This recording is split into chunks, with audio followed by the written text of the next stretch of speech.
Hello my dear students, कैसे हैं सब? बहुत बढ़िया, मैं भी बहुत बढ़िया। चलो बच्चों, इस हम चैप्टर 2 को, एसिड बेस सॉल्ट को हम आगे कंटिन्यू करते हैं। हमने लास्ट वीडियो में पढ़ा था एसिड के बारे में। अब एसिड का थोड़ा सा हम केमिकल नेचर समझ लेते हैं। What is the chemical nature of acid? वैसे तो जो मैंने बताया था आपको कि एसिड वाटर के अंदर हाइड्रोजन आयंस रिलीज करते हैं, तो this is the only chemical nature of acid. लेकिन इसके अलावा थोड़ी और दो चार चीज़ें हैं, वो हम पढ़ लेते हैं। 10 मिनट का काम है मुश्किल से, उसके बाद फिर हम बेसिस के बारे में पढ़ेंगे। राइट, चलो नेक्स्ट हमारा टॉपिक है केमिकल नेचर ऑफ एसिड्स।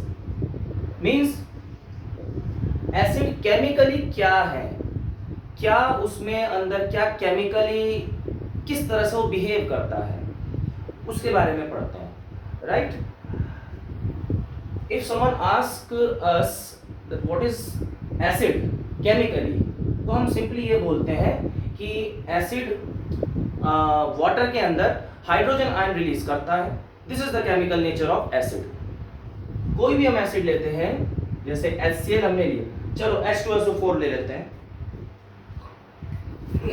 इससे पहले मैं एक काम करता हूँ, मैं कुछ कॉमन एसिड्स लिख देता हूँ, उनके फॉर्मूले भी लिख देता हूँ, तुम लर्न कर लेना, ठीक है।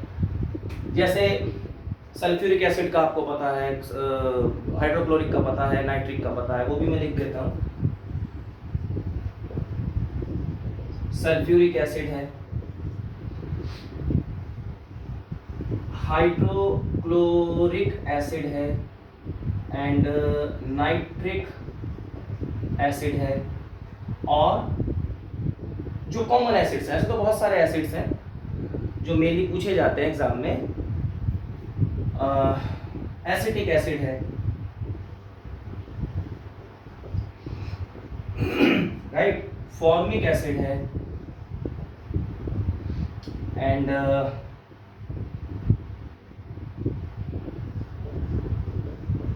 फॉस्फोरिक एसिड है, एंड कार्बनिक एसिड।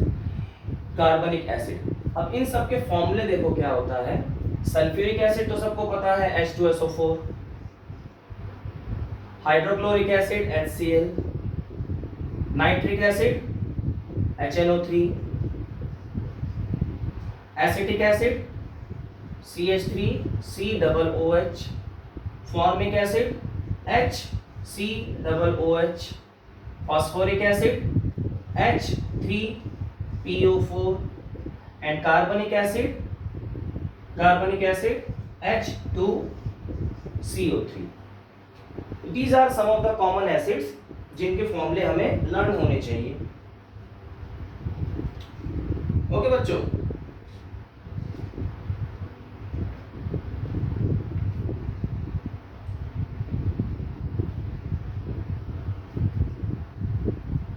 चलो आगे बढ़ते हैं।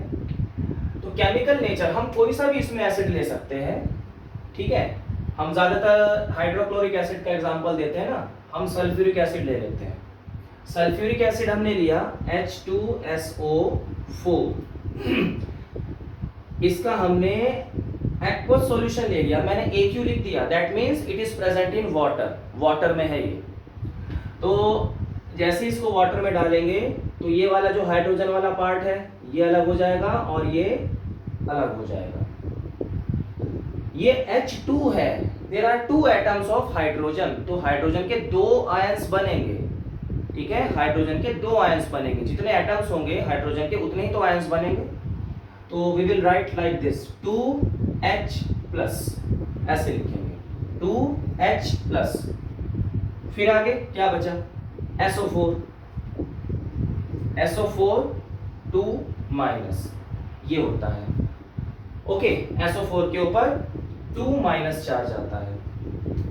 तो इस तरह से डिसोसिएशन होता है। डिसोसिएशन का मतलब क्या होता है, breaking of an acid into ions, or breaking of any substance into ions. सिर्फ एसिड ही नहीं, कोई भी सब्सटेंस आयंस में ब्रेक होता है तो उसे हम डिसोसिएशन बोलते हैं। लिख देता हूं मैं, this process is called dissociation. तो डिसोसिएशन क्या होगा, डिसोसिएशन क्या होगा? It is the breaking of substance into ions, breaking of substance into ions, उसको हम डिसोसिएशन बोलते हैं। ओके, हम कोई सा भी एसिड ले सकते हैं। अगर हम नाइट्रिक एसिड लें तो कैसे डिसोसिएशन होगा? H प्लस NO3 माइनस, समझ में आ रहा है? H plus NO3 minus. अगर हम फॉर्मिक एसिड लें तो क्या होगा? H प्लस, ठीक है, फॉर्मिक एसिड लें तो क्या होगा? H प्लस, ये तो प्लस वाला पोर्शन हो जाएगा, एक हाइड्रोजन आयन अलग हो जाएगा, जो बाकी बचा उसके ऊपर नेगेटिव चार्ज आ जाएगा, COO वाला जो पार्ट है उसके ऊपर नेगेटिव चार्ज आ जाएगा। तो एक पॉजिटिव, जो हाइड्रोजन है वो पॉजिटिव, बाकी जो बचा वो नेगेटिव, राइट।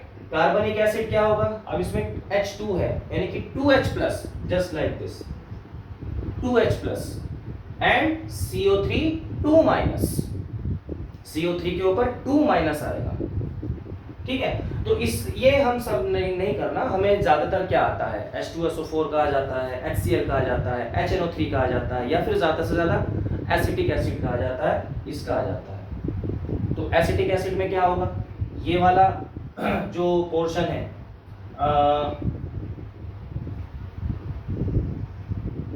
ये वाला जो पोर्शन है, दिस वन, ये पॉजिटिव हो जाएगा, ये नेगेटिव हो जाएगा। इसका मैं करके दिखा देता हूं एसिटिक एसिड का। एसिटिक वाले का क्या होगा? जैसे CH3 है ना, CH3COOH,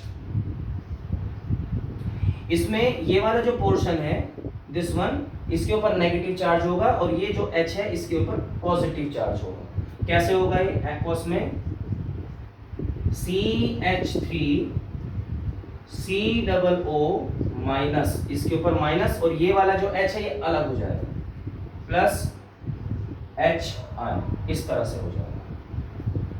ओके, उसी तरह से ये जो फॉर्मिक एसिड है इसका भी क्या होगा? ये वाला जो पोर्शन है ये नेगेटिव होगा और ये वाला पोर्शन पॉजिटिव। मैं यहीं पर लगा देता हूं, देखो, इस H के ऊपर पॉजिटिव आ जाएगा और ये जो HCOO है, HCOO, इस वाले पार्ट के ऊपर माइनस आ जाएगा। तो इस तरह से हम उसको अलग कर सकते हैं, जस्ट लाइक दिस, ऐसे अलग कर सकते हैं।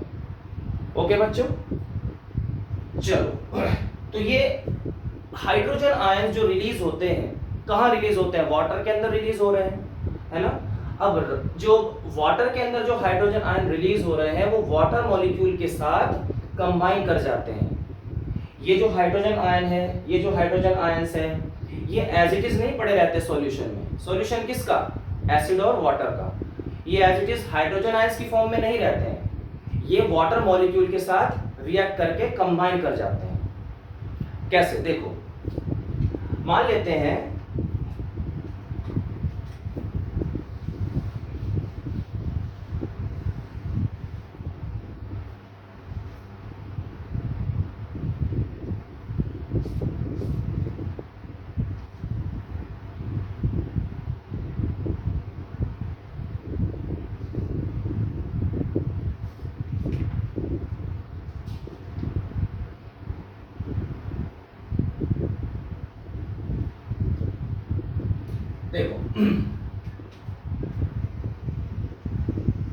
मान लेते हैं हमारे पास ये HCl एसिड है,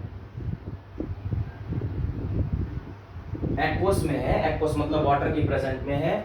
क्या हुआ इसमें? इसमें हाइड्रोजन आयन अलग और Cl माइनस अलग।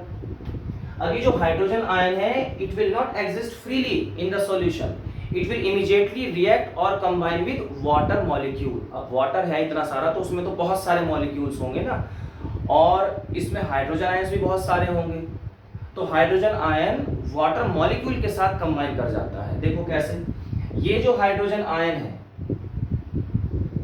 It will combine with water molecule. ये वाटर मॉलिक्यूल कहां से आया? ये उसी वाटर में से आया जिसमें ये एसिड हमने डाला था।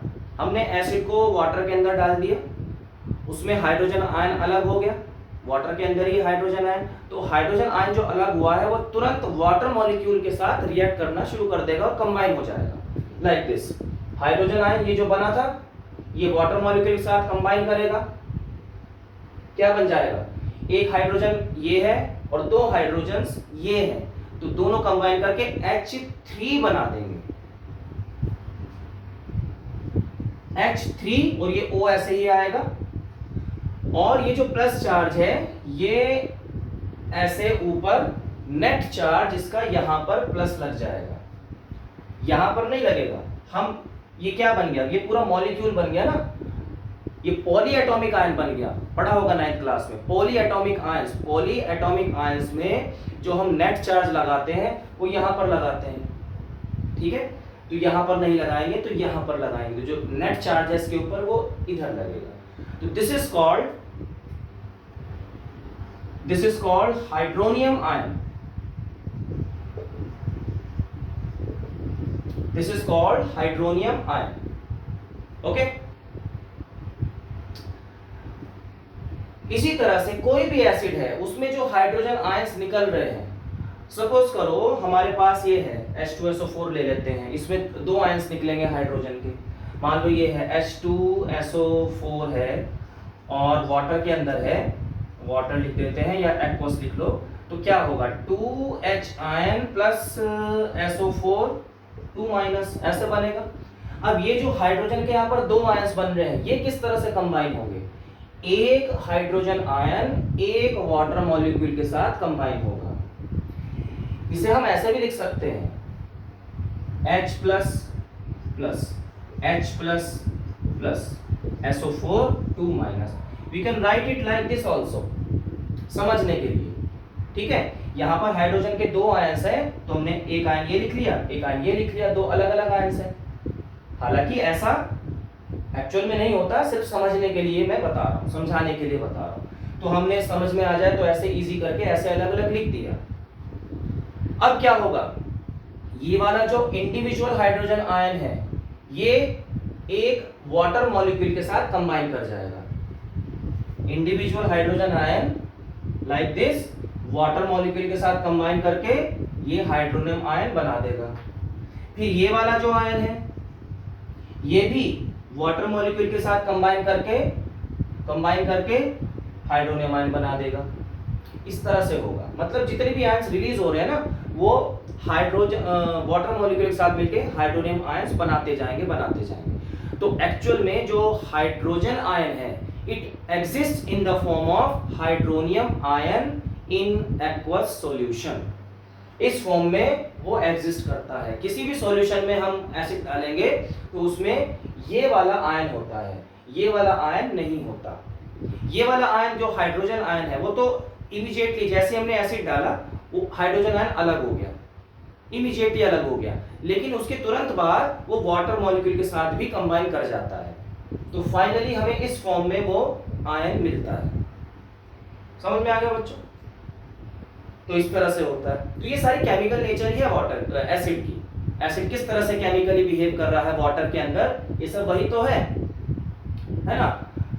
चलो अब ये तो हाइड्रोनियम आयन बन गया। अब अगर हम बहुत सारा पानी डाल देते हैं तो बताओ हाइड्रोजन आयन की जो कंसंट्रेशन है वो क्या होगी, इंक्रीज होगी या डिक्रीज होगी? अगर हम बहुत सारा पानी यानी कि बहुत डाइल्यूट कर देते हैं सॉल्यूशन को, ये जो हाइड्रोनियम आयन बना है, हाइड्रोजन आयंस निकल रहे हैं, तो ये जो हाइड्रोनियम आयंस बन रहे हैं इनकी कंसंट्रेशन पर क्या फर्क पड़ेगा? सोचो, हमने बहुत सारा पानी डाल दिया तो इनकी कंसंट्रेशन पर क्या फर्क पड़ना चाहिए? Concentration of hydronium ions will increase और डिक्रीज, क्या होना चाहिए? देखो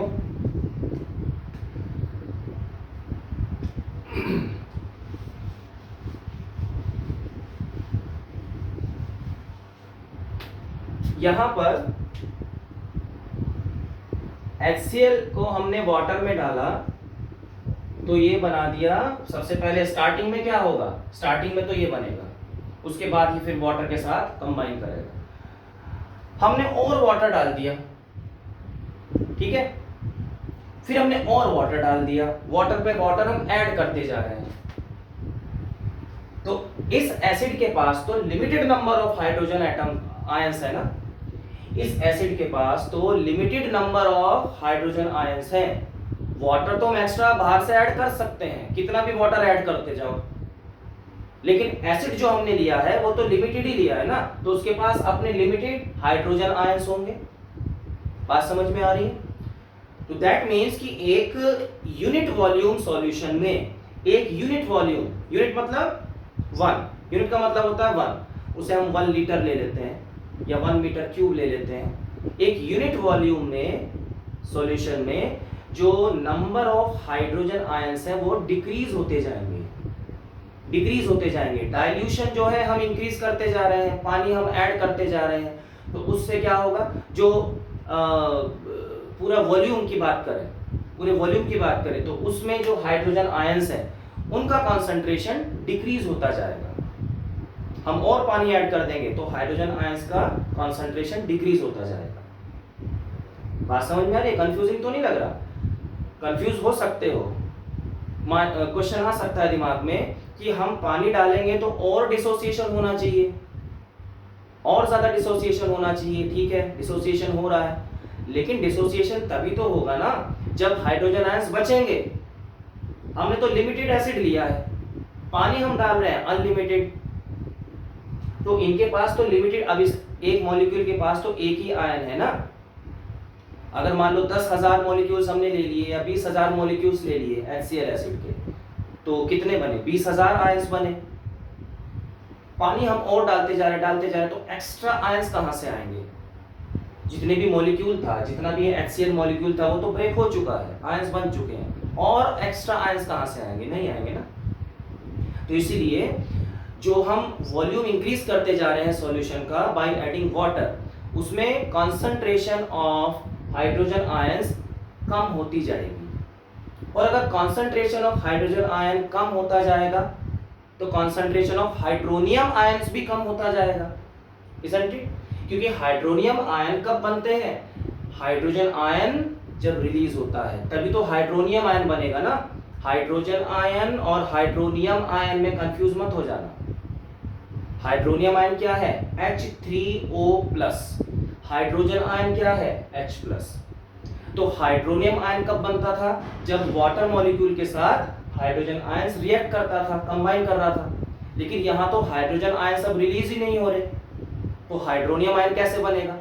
दैट मीन्स कि on dilution, on adding more and more water, hydronium ions concentration also decreases. तो ये हम लिख लेते हैं,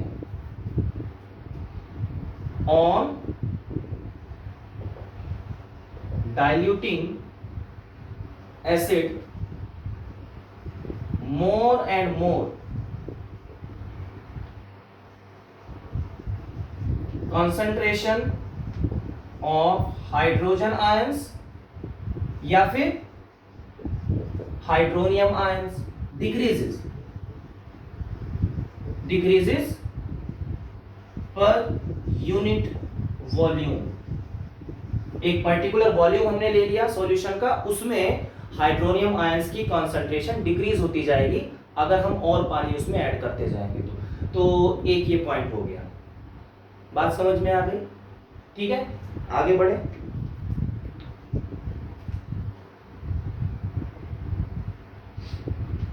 अच्छा, इसमें अगर हमें कुछ आइडेंटिफाई करना हो, अगर हमें प्रूव करना हो बाय सिंपल एक्सपेरिमेंट कि by adding more and more water, मतलब एसिड को और डाइल्यूट करते जा रहे हैं तो नंबर ऑफ हाइड्रोजन आयंस उसमें कम होते जा रहे हैं पर यूनिट वॉल्यूम।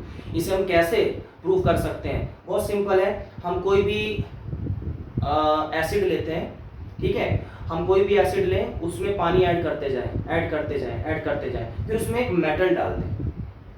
देखो, एक काम करते हैं, एक रिएक्शन होती है, अगर मैं कुछ एक्स्ट्रा लिखता हूं तो स्क्रीनशॉट ले लिया करो, उसको बाद में अपने नोट्स में कॉपी कर लिया करो। जैसे हमने लिया Zn प्लस H2SO4, मेटल और एसिड की जब रिएक्शन होती है तो सॉल्ट बनता है और हाइड्रोजन गैस रिलीज होती है। ठीक है, ये रिएक्शन हम करेंगे, आगे करेंगे। तो सॉल्ट क्या बनेगा, ZnSO4 सॉल्ट बन गया और हाइड्रोजन गैस रिलीज हो गई।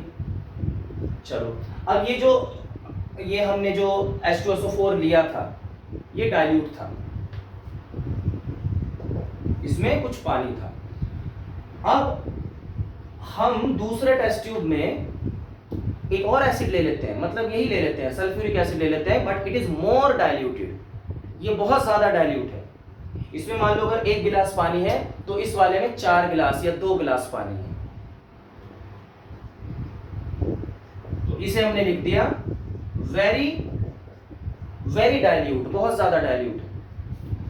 अब हाइड्रोजन आयन तो इसमें भी बनेंगे लेकिन कम क्वांटिटी में बनेंगे, वो हमें कैसे पता चलेगा?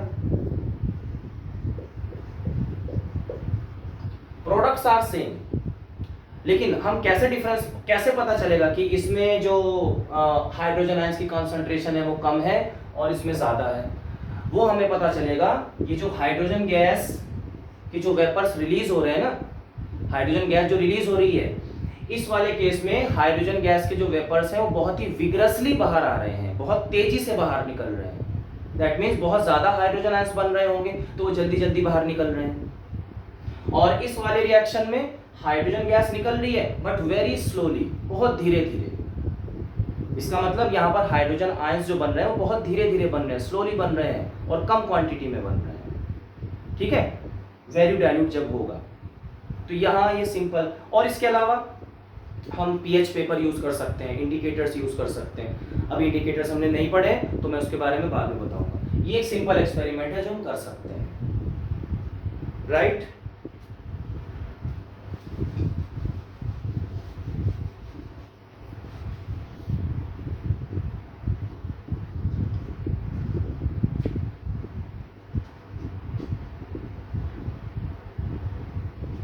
चलो अब देखो एक और कर लेते हैं इसमें। डस्टर कहाँ गया हमारा? हमने अभी तक ये पढ़ा है कि जो एसिड है वाटर के अंदर डिसोसिएट होते हैं हाइड्रोजन आयंस में, और मैंने पिछले वीडियो में बताया था कि water is a very very good solvent. अब सॉल्वेंट का मतलब क्या है? ये बहुत सारी चीजों को डिसॉल्व कर लेता है। डिसॉल्व होने का मतलब क्या है कि जो सब्सटेंस डिसॉल्व कर रहे हैं वो डिसोसिएट हो रहा है, वो आयंस में डिसोसिएट हो रहा है, आयंस में ब्रेक हो रहा है। जब तक वो आयंस में ब्रेक नहीं होगा वो डिसॉल्व नहीं होगा, वो मिक्स नहीं होगा। तो ऐसा वाटर ही कर सकता है, कुछ और भी सॉल्वेंट्स होते हैं but water is the best solvent. अब किस तरह से बेस्ट सॉल्वेंट होता है वाटर? किस तरह से वो एसिड को डिसोसिएट कर पाता है? Because of its polar nature. Polar nature का मतलब क्या है? जो वाटर होता है दैट इज H2O, हाइड्रोजन के 2 एटम्स हैं, ऑक्सीजन का 1 एटम है। हाइड्रोजन के ऊपर पॉजिटिव चार्ज, ऑक्सीजन के ऊपर negative charge. That means we have 2 positive charges and 1 negative charge. Oxygen का 1 ही एटम है ना, तो उसके ऊपर क्या 1 नेगेटिव चार्ज आ जाएगा। ठीक है, मतलब 1 नेगेटिव चार्ज आ गया और इसके ऊपर क्या, इसके ऊपर 2 पॉजिटिव चार्जेस आ गए। बात कुछ समझ में आ रही है? वैसे तो ऑक्सीजन का जो आयन होता है उसके ऊपर ये होता है 2-। जो मैं 1 नेगेटिव चार्ज बोल रहा हूं ना, कंफ्यूज मत हो ना कि सर ये तो 2- लिखा हुआ है, आप 1 बोल रहे हो। जो मैं 1 नेगेटिव चार्ज बोल रहा हूं वो इसको बोल रहा हूं as a whole. 1 negative ion है, 1 आयन ऐसा है जिसके ऊपर नेगेटिव चार्ज है। अब वो चार्ज चाहे 2- हो चाहे 3- हो, उससे मतलब नहीं है। एक सिंगल ऐसा आयन है जो कि नेगेटिवली चार्ज है। राइट, समझ में आ गई बात? 2 ऐसे आयंस हैं जो पॉजिटिवली चार्ज हैं। हाइड्रोजन की बात करें, 2 positively charge ions and 1 negatively charge ions. तो इसे हम ऐसे लिख सकते हैं क्या?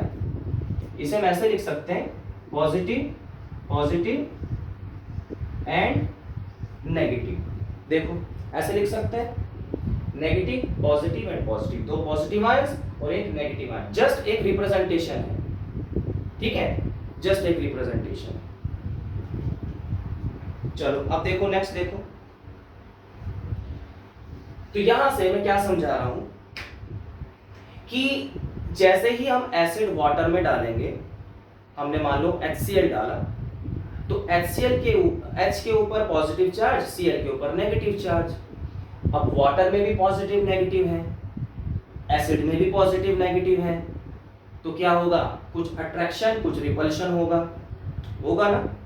तो कैसे होता है, देखो ये जो हमारा मान लो HCl एसिड है, HCl इसके ऊपर नेगेटिव होता है, इसके ऊपर पॉजिटिव होता है, और इसे हमने डाला वाटर के अंदर, तो वाटर मॉलिक्यूल्स में भी positive and negative, positive and negative. तो इस पॉजिटिव हाइड्रोजन के आसपास ये जो पॉजिटिव वाला पोर्शन है वाटर का, हाइड्रोजन का, ये इस नेगेटिव के साथ अट्रैक्ट होगा, Cl के साथ अट्रैक्ट होगा, और ये जो नेगेटिव वाला पार्ट है ये इस पॉजिटिव के साथ अट्रैक्ट होगा। कहने का क्या मतलब है, सुनो ध्यान से, कि ये जो पॉजिटिव आयंस हैं, ये जो हाइड्रोजन आयंस हैं वाटर के अंदर, ये इस Cl माइनस को अट्रैक्ट करेंगे, खींचेंगे अपनी तरफ, क्योंकि पॉजिटिव नेगेटिव अट्रैक्ट करता है ना। उसी तरह से ये जो नेगेटिव वाला पार्ट है, ऑक्सीजन आयन है, नेगेटिव वाला पार्ट, ये इस पॉजिटिव हाइड्रोजन को अपनी तरफ खींचेगा। इस Cl को कौन खींच रहा है, ये हाइड्रोजन वाला पार्ट। इस हाइड्रोजन को कौन खींच रहा है अपनी तरफ, ये ऑक्सीजन वाला पार्ट। तो खींच रहे हैं ऐसे, मॉलिक्यूल्स अलग हो जाएगा। ये क्या हो रहा है, इनके ऊपर फोर्स लग रही है, इलेक्ट्रोस्टैटिक फोर्स लग रही है, चार्जेस की फोर्स लग रही है, तो ये ऐसे अलग हो जाएंगे। ठीक है, तो ये जो माइनस वाला पार्ट है, इसके अराउंड, अगर इसको हम ऐसे अलग से देखें, इसके अराउंड ये जो पॉजिटिव चार्ज है, पॉजिटिव पॉजिटिव, और ये नेगेटिव, इस Cl माइनस के आसपास कौन सा चार्ज होगा, पॉजिटिव पॉजिटिव होगा। ये मैंने वाटर मॉलिक्यूल बना दिया, ठीक है। अभी जो पॉजिटिव पॉजिटिव इसके साथ अट्रैक्ट हुआ है नेगेटिव के साथ, ये पॉजिटिव वाला इस नेगेटिव को अपनी तरफ ऐसे खींचेगा, पुल करेगा। उसी तरह से बहुत सारे मॉलिक्यूल्स अट्रैक्ट हो जाएंगे। एक मॉलिक्यूल और आ गया, एक मॉलिक्यूल और आ जाएगा, मतलब मॉलिक्यूल्स के चारों तरफ इकट्ठे हो जाएंगे, ठीक है। उसी तरह से ये जो हाइड्रोजन प्लस है, इसके चारों तरफ कौन सा इकट्ठा होगा, नेगेटिव वाला, मतलब इसकी तरफ रहेगा नेगेटिव। कैसे रहेगा, ये जो नेगेटिव है ये आ जाएगा यहाँ पर, और ये पॉजिटिव, ये पॉजिटिव। इस हाइड्रोजन प्लस के साथ देखो नेगेटिव पहले आ रहा है, और ये प्लस प्लस दूर जा रहे हैं, रिपल्शन हो रहा है। उसी तरह से ये नेगेटिव, ये पॉजिटिव, ये पॉजिटिव, ये दूसरा मॉलिक्यूल हो गया। ये प्लस है तो यहाँ पर माइनस, यहाँ पर माइनस, तो क्या होगा, ये माइनस इस प्लस को अपनी तरफ खींचेगा, तो Cl उस तरफ जाना चाहेगा, H इस तरफ जाना चाहेगा, तो दोनों ऐसे सेपरेट हो जाएंगे, अलग हो जाएंगे। This is what we call dissociation. तो इस तरह से ये जो आयंस हैं ये अलग हो जाते हैं, ठीक है, इस तरह से अलग हो जाते हैं। अब हमने कोई भी एसिड है वाटर के अंदर डाल दिया, कोई भी एसिड हमने वाटर के अंदर डाला, वो डिसोसिएट हो गया, मतलब उस वाटर में, उस सॉल्यूशन में क्या है, आयंस है, उस सॉल्यूशन में आयंस है। दैट मीन्स कि अगर उसमें हम इलेक्ट्रिसिटी पास कराना चाहें तो वेरी इजीली इलेक्ट्रिसिटी पास हो जाएगी ना, क्योंकि हमने पढ़ा हुआ है कि किसी सॉल्यूशन में, किसी लिक्विड में अगर इलेक्ट्रिसिटी पास होती है, दैट मीन्स कि उसके अंदर आयंस है। किसी सॉलिड में अगर इलेक्ट्रिसिटी पास होती है तो वो किसकी वजह से होता है, इलेक्ट्रॉन्स की वजह से, चार्जेस की वजह से। और किसी लिक्विड में, स्पेशली वाटर में, अगर इलेक्ट्रिसिटी पास हो रही है तो वो आयंस की वजह से होता है। और हमें पता है कि अगर हम एसिड और वाटर का एक सॉल्यूशन लें और उसमें से इलेक्ट्रिसिटी पास कराएं, करंट पास कराएं, तो बहुत तेजी से करंट पास करता है, क्योंकि उसमें आयंस होते हैं, ये वाले आयंस होते हैं, hydrogen and chlorine ions, chloride ions, ठीक है। और हाइड्रोजन तो हाइड्रोनियम आयंस बना देंगे, तो हम ये भी बोल सकते हैं कि हाइड्रोनियम आयंस उसमें होते हैं, चाहे पॉलीएटॉमिक आयन हो, चाहे मोनोएटॉमिक आयन हो। आयंस तो आयंस का ही काम करेंगे, चार्जेस का ही काम करेंगे, इलेक्ट्रिसिटी को कंडक्ट कराएंगे। ये हम प्रूव कर सकते हैं। जैसे मान लो एक सिंपल सा एक्सपेरिमेंट अगर हम करें एक हम बीकर ले लें, इलेक्ट्रोलिसिस का है, एक बीकर ले लिया हमने, उसमें वाटर लिया, 2 इलेक्ट्रोड्स हमने डिप कर दी उसमें, ठीक है, उसे फिर हमने बैटरी वगैरह से ये सब हमने कर दिया, एक बल्ब लगा दिया और उसमें थोड़ा सा हमने एसिड डाल दिया, उस वाटर में थोड़ा सा एसिड डाल दिया, तो क्या होगा, करंट फ्लो करेगा, bulb will glow, bulb will glow, bulb glow करेगा, ठीक है। एक सेटअप अगर हम बना लें, डायग्राम बना लें, क्वेश्चन ये आता है prove that acids conduct electricity, ऐसे प्रूव करना है, एग्जाम में क्वेश्चन आ गया तो बहुत सिंपल है, एक डायग्राम बनाओ, डायग्राम में क्या बनाओगे, एक हमने ऐसे एक बीकर लिया, ठीक है, एक कंटेनर ले लिया, उसमें हमने 2 इलेक्ट्रोड्स, एक कैथोड एक एनोड हमने ऐसे डाल दिया, और किसमें डाला, ये क्या सॉल्यूशन है हमारे पास, ये मान लेते हैं हमारे पास वाटर प्लस HCl का सॉल्यूशन है, वाटर प्लस HCl का सॉल्यूशन है। तो ये जो इलेक्ट्रोड्स हैं, एक कैथोड एक एनोड, ये हमने एक बैटरी से कनेक्ट किया और यहां हमने एक बल्ब लगा दिया, यहां हमने एक बल्ब लगा दिया। बैटरी का जो पॉजिटिव टर्मिनल है ये नेगेटिव टर्मिनल है, पॉजिटिव से ये जो प्लेट कनेक्टेड होती है, ठीक है, इसके ऊपर भी पॉजिटिव चार्ज आ जाएगा, और नेगेटिव से ये जो प्लेट कनेक्टेड होती है इसके ऊपर नेगेटिव चार्ज आ जाएगा। तो ये जो पॉजिटिव प्लेट होती है ये एनोड होती है, दिस इज कॉल्ड एनोड, और ये जो नेगेटिव प्लेट होती है ये कैथोड होती है, ठीक है, ये तो सब पता ही होगा। और हमने इसमें स्विच वगैरह लगा दिया, स्विच भी लगा सकते हैं,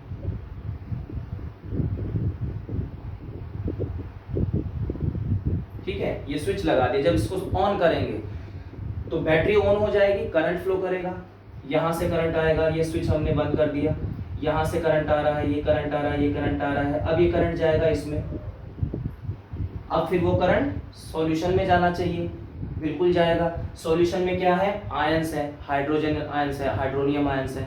अब सॉल्यूशन में जो करंट फ्लो कर रहा है वो इन चार्जेस की वजह से, इन आयंस की वजह से फ्लो कर रहा है। तो यहाँ से करंट फ्लो किया और वो इस इलेक्ट्रोड में चला गया, फिर वो करंट ऊपर जाएगा, फिर यहाँ से ऐसे, फिर बल्ब ऐसे ग्लो करने लगेगा। तो जो करंट है वो ऐसे सर्कुलेट करता रहेगा इस पूरे सर्किट में। तो दैट मीन्स कि ये जो सॉल्यूशन है ये कंडक्टिंग सॉल्यूशन है, it is a very good conductor. आज समझ में आ गई।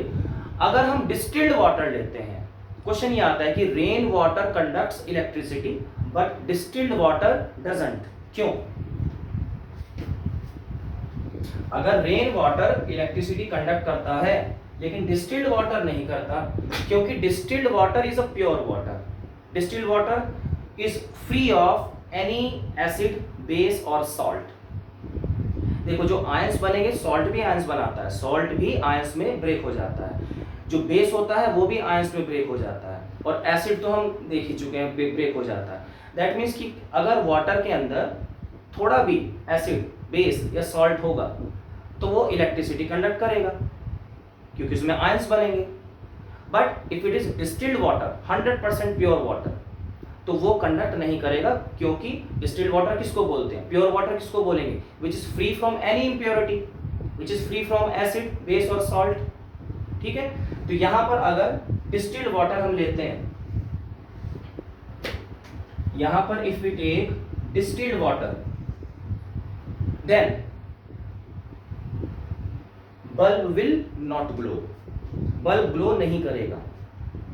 अगेन सेम रीजन, दोबारा रिपीट कर रहा हूं, बल्ब ग्लो क्यों नहीं करेगा, क्योंकि डिस्टिल्ड वाटर में आयंस नहीं बनते, it is free from, distilled water जो होता है it is free from acid, base and salt, so it does not produce ions, it does not produce any ions, कोई भी आयन इसमें नहीं बनेगा, और आयन नहीं बनेगा तो फिर इलेक्ट्रिक करंट कैसे फ्लो करेगा, नहीं करेगा।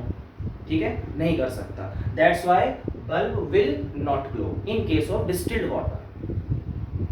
रेन वाटर में क्या है, अब रेन वाटर में तो बहुत सारे एसिड्स होते हैं, पोल्यूशन की वजह से एसिड रेन हो जाती है, ठीक है, और भी बहुत सारी चीजें होती हैं। रेन वाटर में एसिड भी होगा, थोड़ा सा बेस भी, सॉल्ट, कुछ भी हो सकता है। तो रेन वाटर में due to the presence of acids it will break into ions. तो रेन वाटर में आयंस होंगे तो वो बल्ब ग्लो कर जाएगा। इसी तरह से क्वेश्चन ये आता है, अगर यहां पर हमने एक ग्लूकोज का सॉल्यूशन ले लिया, ग्लूकोज, या फिर कोई भी organic solvent like benzene. Benzene देखा है, पढ़ोगे चैप्टर 4 में, थोड़ा सा हम पढ़ेंगे, जो कार्बन वाला चैप्टर है ना 4, उसमें पढ़ेंगे। तो बेंजीन हो गया, ग्लूकोज हो गया, all these are organic solvents. तो हम अगर ग्लूकोज लेते हैं, C6H12O6 ग्लूकोज है, ठीक है, लिक्विड फॉर्म में हमने ले लिया, ये ग्लूकोज का सॉल्यूशन है, और हमने ऐसे ही इलेक्ट्रिसिटी पास कराई, बल्ब लगा दिया, तो बल्ब क्या ग्लो करेगा? नहीं करेगा। In case of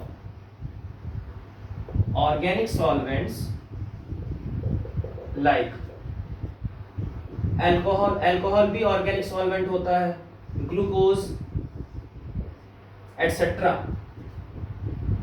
bulb will not glow. क्यों? रीजन अभी लिखूंगा आगे, पहले समझा देते हैं।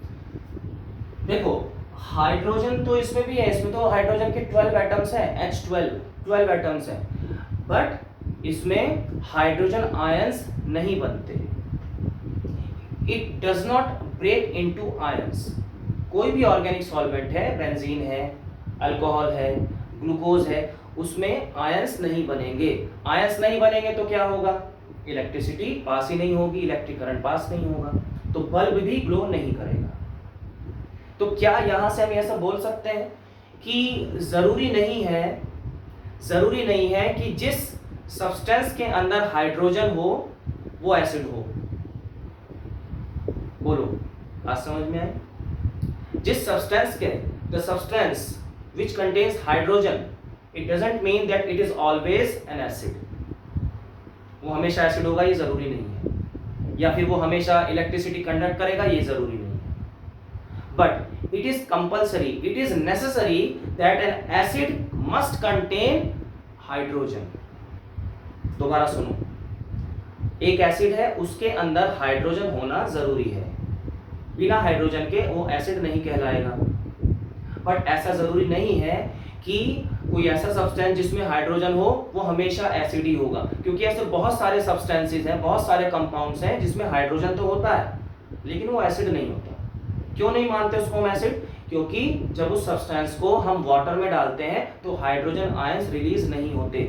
ये जो ग्लूकोज है ना, इसे जब हम वाटर में डालेंगे ग्लूकोज को, तो ये हाइड्रोजन आयंस में स्प्लिट नहीं होता, हाइड्रोजन आयन रिलीज नहीं करता। That's why it is not an acid. बात समझ में आ रही है? ठीक है, तो इन केस ऑफ, और ठीक है, bulb will not glow. Why? Because these solvents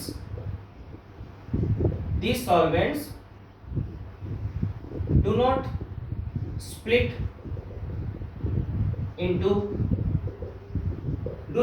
into ions.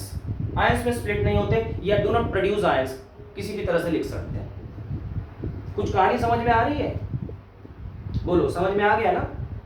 बस, तो एसिड का ये पूरा जो पोर्शन है वो खत्म होता है, बेसिक इंट्रोडक्शन, और ये थोड़ा सा advance chemical nature of an acid, ये सब खत्म होता है।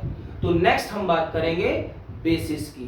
तब तक इंतजार करो, खुश रहो और पढ़ते रहो। Thank you so much.